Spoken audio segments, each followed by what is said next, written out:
আসসালামু আলাইকুম, সবাই কেমন আছেন? আমরা এই যে রংপুর কাউনিয়াতে আসছি, লালমনিরহাটের এদিকে আমরা দুইজন ছোটো ভাইকে পাইছি। তাদের সাথে কিছু কথা বলি, আপনারা শুনুন।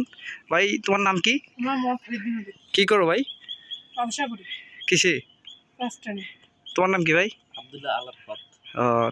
তোমরা কি কখনো ওই ঢাকাতে গেছো? হ্যাঁ, একবার গেছিলাম কোথায়? গাজীপুরে।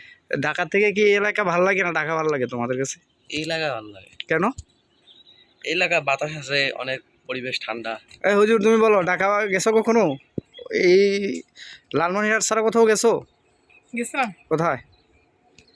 চট্টগ্রামের দিক। তো কেমন লাগে? চট্টগ্রাম এলাকা ভালো না এই এলাকা ভালো? এই এলাকাতে নদী বেশি, চট্টগ্রামতে এত নদী দেখা যায় না, সাগর আছে তো ছোটো বড়, তো এরকম নদী এলাকা মনে হয় না। তো কোনটা ভালো লাগে?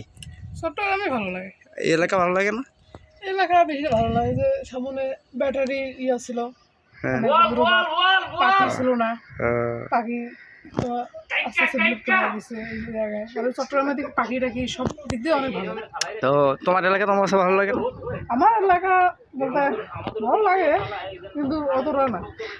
ঠিক আছে ভাই, তোমাদেরকে ধন্যবাদ, তোমাদেরকে পাইলাম। আমাদের বাড়ি হচ্ছে কুমিল্লা, এই চট্টগ্রামের কাছাকাছি, ওই দিক থেকে আসলাম। এই জন্য তোমাদের এই এলাকার দিকে তোমাদের কাছে কিছু কথা বললাম। ভালো থেকো। ওকে, আসসালামু আলাইকুম।